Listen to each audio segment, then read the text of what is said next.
Bababa na sa 43 pesos per kilo ang maximum suggested retail price sa mga imported na bigas mula ngayong araw.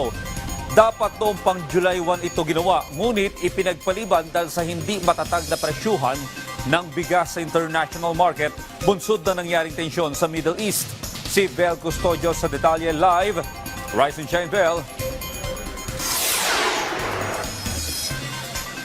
Rise and shine, Audrey. Magandang balita para sa mga mamimili dahil ibinaba pa sa 43 pesos ang maximum suggested retail price sa 5% broken imported rice simula ngayong araw.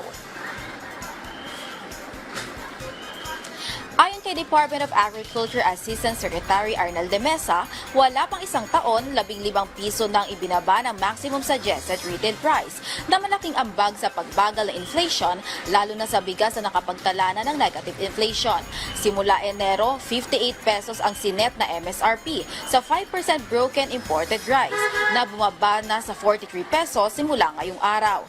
Kung babalikan, bago pa ipatupad ang MSRP para sa premium imported rice, umabot ang presyo nito sa 60 o hanggang 70 pesos kada kilo.